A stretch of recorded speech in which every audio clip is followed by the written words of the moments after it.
Пандемия шартында Сириядагы кыргыздарды кайтарып келүү маселеси кийинки пландарга жылып кетти. Чек-аралар жабылып, эл аралык каттамдар токтоп, коронавирус кырдаалы курчуп турган учурда кыргыз бийлиги Сириядан келе албай жаткан кыргызстандыктарды кайтаруу маселесин онутта калтыргандай. Бирок дүйнөдө пандемиялык кырдаал бир аз басаңдап, айрым өлкөлөр чек-араларын ача баштаган мезгилде жакындары Сириядагы качкындар лагерлеринде калган кыргызстандыктар аларды алып келүү маселесин кайрадан көтөрүштү. Карабалта шаарынын тургуну Шамилбек Нышановдун 60-тан ашып калган апасы азыр Сириядагы качкындар лагеринде. Ал мындан 7 жыл мурун кеткен уулун кайтарып келем деген үмүт менен артынан кетип, кайра келе албай калган.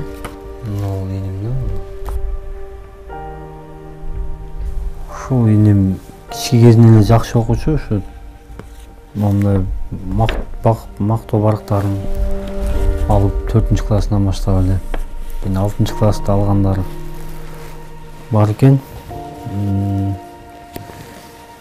Спортсмен болчу. Спорт жагынан да жакшы болчу.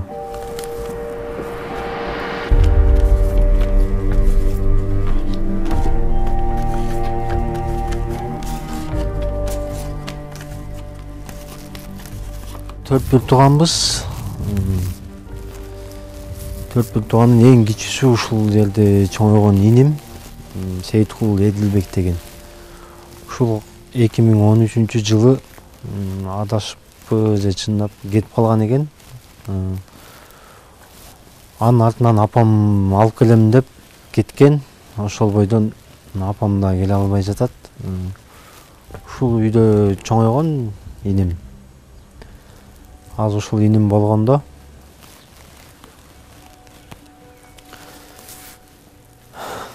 негизи апам менен чогуу болгондо ушул үйдө болушмак да. Ошол кеткен бойдон келе алышпай калган. Артынан апам кетип, апам келе албай калды артынан. Азыр бул үйдө эч ким жашабайт. Бул жер приемный пункт болуп калды. Азыр эч ким жок бул жерде.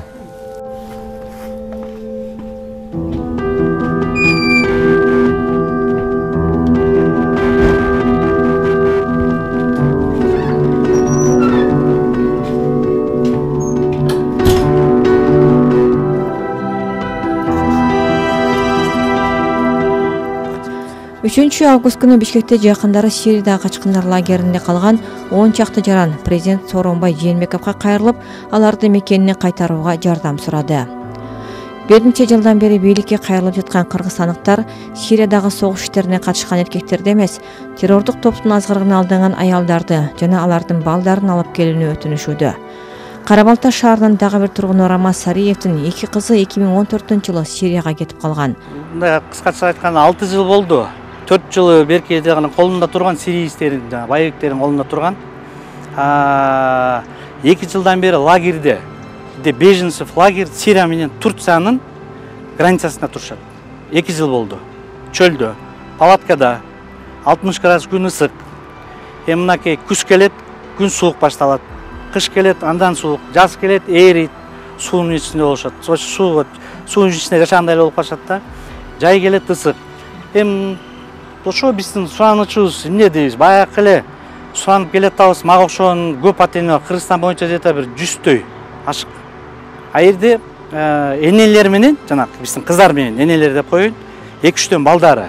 Өкмөттөн, урматтуу Сооронбай Жээнбеков президенттиктен суранып атабыз, ишенип атабыз. Бул жерде ата-энелер көп, үмүттөнүп отурабыз. Кыргызстандык качкындардын көпчүлүгү Сириянын түндүк чыгышындагы Эль-Хасаки аймагында жайгашкан Аль-Хол лагеринде жашашат. 11 000 адамга эсептелген бул жайда азыр 73 000 качкын бар. Алардын 94% аялдар жана балдар.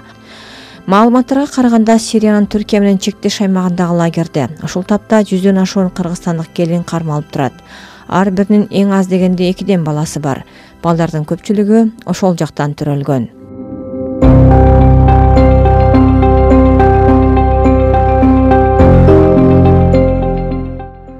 2019-жылы Кыргыз өкмөтү Ирактагы кыргызстандардын балдарын алып келүүгө аракет баштап, бул боюнча атайын жумушчу топ түзүлгөн.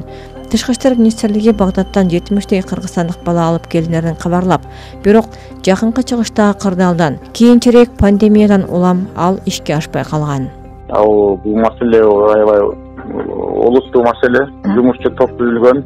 Өкмөттө вице-премьердин төрагалыгы астында ошол боюнча иш жүрүп аткан. Ал тиешелүү бир канча мамлекеттик органдар ал жакта кирген.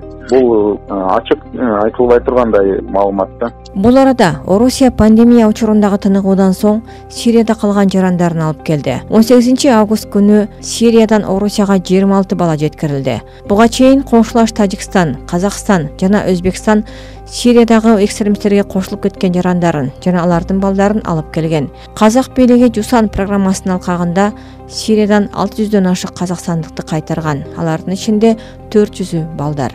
Кыргызстандын улуттук коопсуздук боюнча мамлекеттик комитетинин маалыматына караганда, Сириянын согуш болуп жаткан аймактарына Кыргызстандан 850 жаран кетип, анын 150-сү ошол жакта каза болгон. Ислам мамлекети деп аталган террордук топко кошулуп кеткен кыргызстандыктардын 140га жакыны аялдар.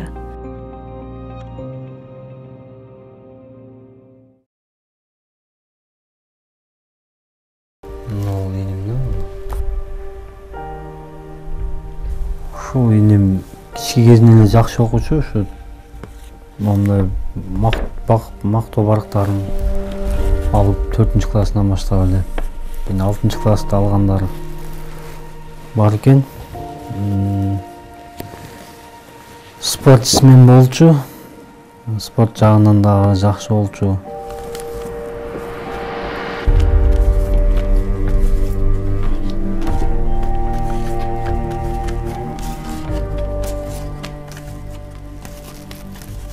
Төрт бир тууганбыз.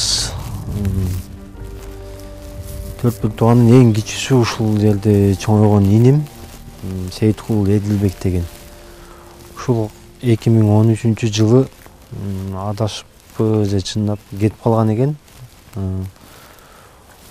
Анын артынан апам алып келем деп кеткен. Ошол бойдон апам да келе албай жатат. Ушул үйдө чоңойгон иним. Азыр ушул иним болгондо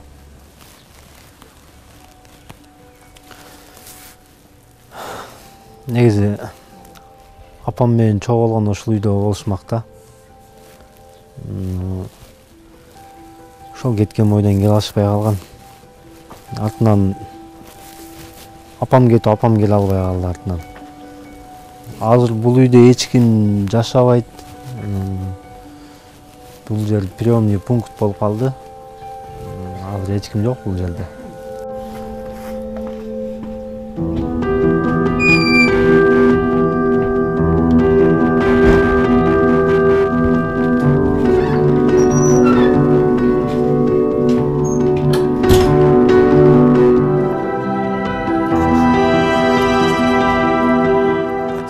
Üçüncü август күнү Бишкекте жакындары Сириядагы качкындар лагеринде калган 10 чакты жаран президент Сооронбай Жээнбековго кайрылып, аларды мекенине кайтарууга жардам сурады. 1 жылдан бери